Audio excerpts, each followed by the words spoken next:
Tiene la palabra su autora. Presidente, consejero. El informe de la Sindicatura de Cuentas respecto a la entidad Gestión de Infraestructuras Públicas y Telecomunicaciones del Principado habla de múltiples irregularidades. No se ha cesado a nadie hasta la fecha. Se mantiene en su cargo a todas las personas responsables. ¿Qué medidas ha tomado su consejería hasta la fecha a la vista del informe de la Sindicatura de Cuentas? Y me gustaría hacer una apreciación. Esta pregunta yo la formulaba el 6 de noviembre de 2015, partiendo de esta exposición de motivos. Por lo tanto, igual ha habido algún cambio al respecto. Eso es lo que pregunto. Muchas gracias, señora Gil. Señor consejero, tiene la palabra. Sí, buenos días. Bueno, no se ha cesado a nadie porque el gerente responsable de la empresa en el momento en que se produjeron esos hechos no está en la empresa. Difícilmente lo podemos cesar al responsable cuando ya no está en la empresa, ¿no? Pero bueno, dicho eso, de las distintas cuestiones que no son ilegalidades, son cuestiones que la sindicatura considera que bueno, quizá no fueron adecuadas. Le comento, hay una subvención que la sindicatura entiende que no fue aplicada a su finalidad, que era una subvención que el Principado dio al HITPA para compensar pérdidas. Resulta que al final las pérdidas del ejercicio del HITPA fueron menores y esa subvención no se había devuelto en su día, ¿no?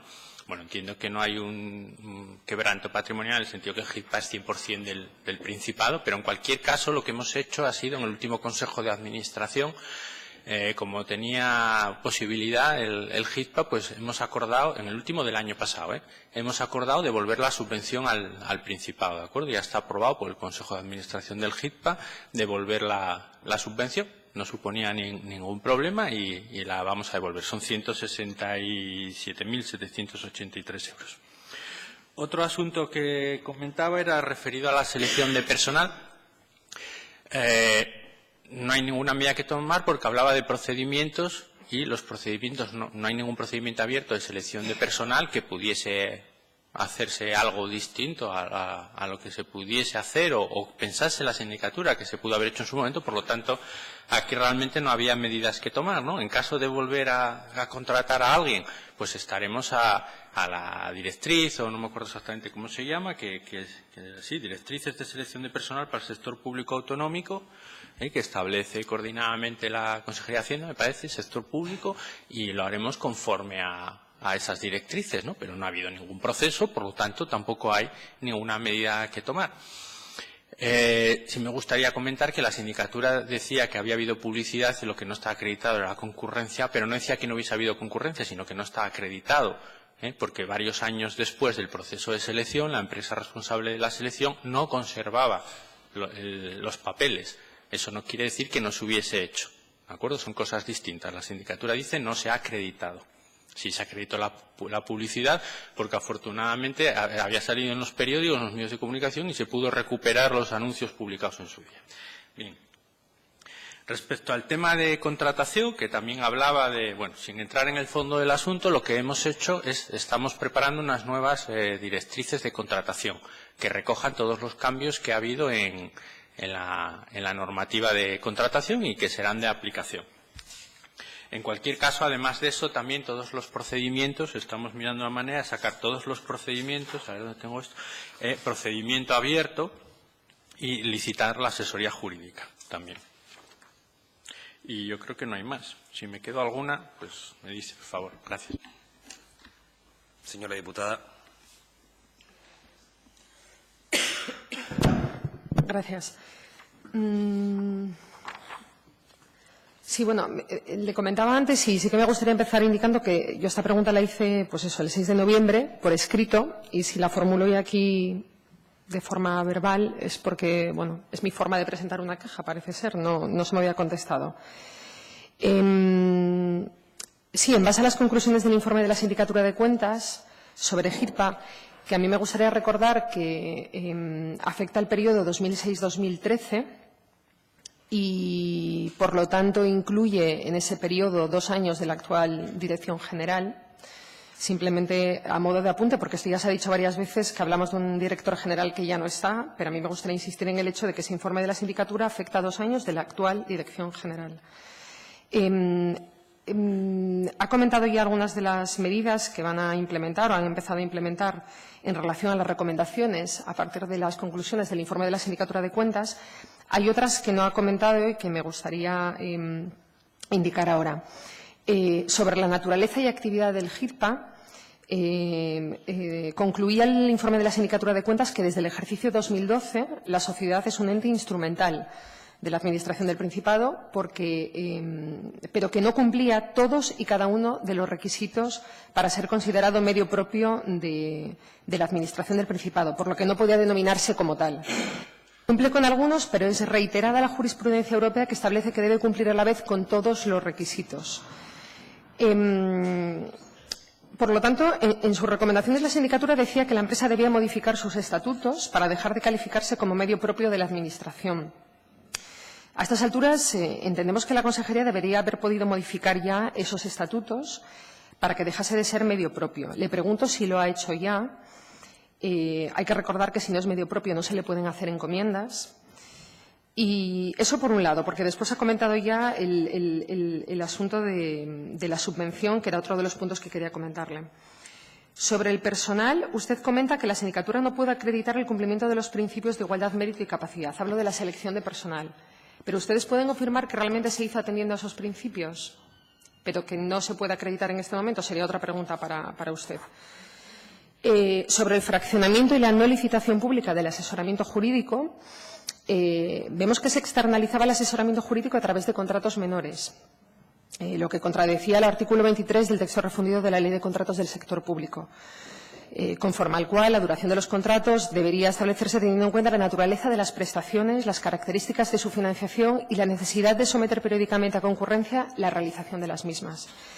En el ejercicio 2009, el total facturado por la asesoría jurídica externa superaba los límites establecidos para la contratación menor, lo que supone indicios de un fraccionamiento indebido, según la normativa contractual. Mi pregunta es: ¿qué han hecho al respecto? ¿Sigue actuando esa asesoría jurídica? Si es así, a mí me gustaría saber cómo se le está pagando. No he visto el perfil del contratante de GIRPA, que se haya licitado este asesoramiento. Y, por otra parte, nos preguntamos si es necesario. GIRPA apenas tiene actividad externa, sí tiene mucho personal, y nos preguntamos si es necesario acudir a asesoramiento jurídico continuado externo. La sindicatura dice que para el asesoramiento jurídico y la secretaría en la mesa de contratación de GIRPA debe designarse a una persona de la empresa que tenga atribuidas esas funciones y no a una empresa externa. Le pregunto si se ha hecho ya esa modificación. ¿Sigue estando esa empresa externa presente en las mesas de contratación de GIRPA? ¿Se han adoptado medidas disciplinarias por esas actuaciones irregulares en procedimientos de contratación, fraccionamiento, no concurrencia? Luego hablamos de la subida de sueldo ilegal del anterior director general. Eso concluía el informe de la Sindicatura de Cuentas, porque se había comprobado que había habido una variación de la masa salarial del director general. Se produjo un ascenso entre mayo y diciembre de un 6,72%, luego se aplicó una reducción indicada por un Real Decreto, Ley 8/2010, del 8,82%, con lo que al final resultó una disminución del 2,69%, cuando no se observó ninguna variación en el resto de empleados. ¿Se han depurado responsabilidades en este sentido? ¿Quién y cómo se tramitó esa subida ilegal de sueldo al anterior director general? ¿Y cómo pudo pasar los filtros internos de GIRPA y los de la Consejería de Hacienda? Es lo que nos preguntamos. Tenía varios puntos en relación a la contratación. Usted dice que van a implementar algunas directrices de contratación nuevas. Yo le diría, bien, celebramos que se vayan a implementar esas medidas. Se trata de irregularidades importantísimas en los procedimientos de contratación. Le pregunto si es una casualidad que todos los contratos analizados por la sindicatura, unos pocos de los muchísimos que ha gestionado GIRPA, tengan irregularidades importantes. No hay actas de recepción en contratos millonarios, contratos negociados que conculcan principios de publicidad y concurrencia, modificaciones ilegales de contratos, fraccionamientos de contratos y termino. Todo parece indicar, a nuestro juicio, que GIRPA funcionaba o funciona al margen de la norma. Omite normativa de subvenciones, de personal, de contratación. ¿Qué ha hecho el consejero frente a estas irregularidades? Han transcurrido ya 7 meses desde que se presentó el informe y nos parece que urge investigar, auditar GIRPA de una forma independiente y depurar responsabilidades. Gracias. Señor consejero. Sí. A ver, ya le he dicho que respecto a lo que se hizo hace 7 años, 8 años, los años que sea, lo único que estamos haciendo es hacer las cosas bien, básicamente, que es lo que hay que hacer. Es decir, en los procedimientos de contratación estamos siguiendo la normativa. ¿Qué quiere que haga respecto a procedimientos de contratación de hace 7 años que ya vencieron? Estamos cumpliendo la normativa en los procedimientos de contratación, incluso algunos que, bueno, por razones pues de que a veces solo tienes casi un único suministrador, ¿no? Porque son temas a veces suministros técnicos, para redes y cosas así, que tú ya tienes unos equipos y que si necesitas un repuesto tienen que ser los repuestos de ese equipo. Yo puedo sacarlo a licitación, pero solo hay un suministrador, a veces un repuesto para un equipo concreto de no sé qué marca. Entonces, eso que se hacía por un procedimiento negociado, incluso estamos cambiando a procedimientos abiertos. Lo que le estoy diciendo respecto a contratación, se está aplicando la normativa con la máxima transparencia en todos los procedimientos. Es que, claro, si me dice, oiga, ¿y qué hizo respecto a lo que se contó cuando compraron lo que sea, no sé qué suministro hace 8 años que no lo compraron por este procedimiento? ¿Qué quiere que haga respecto a un suministro que compraron hace 8 años por otro procedimiento? Le estoy diciendo, claro, lo estamos haciendo bien, que es lo que hay que hacer en contratación. Usted puede venir aquí, sacar todo lo que hicieron hace 8 años, pero bueno, lo que me está preguntando es qué estamos haciendo al respecto, hacer las cosas bien. Yo creo que es sencilla la respuesta. Me dice, oiga, el sueldo del anterior gerente. Sí, ¿sabe usted que le demandamos al anterior gerente? El Principado demandó al anterior gerente por cosas como esta y por contratar con un hijo suyo. Lo demandamos nosotros. ¿Y sabe que perdimos el juicio? Porque puede ser inmoral, desde luego que lo es, y nos parece incorrecto, y por eso le demandamos. Pero resulta que no era ilegal, dijo el juez. Y le demandamos. El Principado demandó al anterior gerente. Bueno, no sé cuándo, ahora no tengo los datos. Usted no me preguntó, no vine aquí a contestar cuándo demandamos al anterior gerente, sino lo que estamos haciendo, ¿no? Entonces, no lo sé. Claro, yo no sé cuándo le mandamos, si fue en el 2010, en el 11 o en el 12. Sé que se le demandó como consecuencia de que se detectaron cosas que estaban mal, que nos parecían que estaban mal, y que se perdió el juicio, ¿de acuerdo? Respecto a medio propio, bueno, pues decirle respecto a medio propio le pregunto, ¿cuál es el requisito legal? ¿Me puede citar, por favor, la ley, el artículo y el requisito que estamos incumpliendo respecto a medio propio? No es posible. La respuesta de la diputada es una pregunta y es pregunta-respuesta. Bueno, entonces acabo de contestar. Mire, si usted me dice cuál es lo que estamos incumpliendo, pues le diré si lo estamos incumpliendo o no. Pero lo que dice la ley, que yo sepa, es que tiene que estar, para ser medio propio, tiene que estar reconocido en los estatutos, el 100% tiene que ser de titularidad pública, el Principado tiene que ejercer sobre el HIT control análogo al que ejerce sobre sus propios servicios y realizar una parte esencial de su actividad para el Principado. En principio, los requisitos que la ley exige se cumplen. Gracias.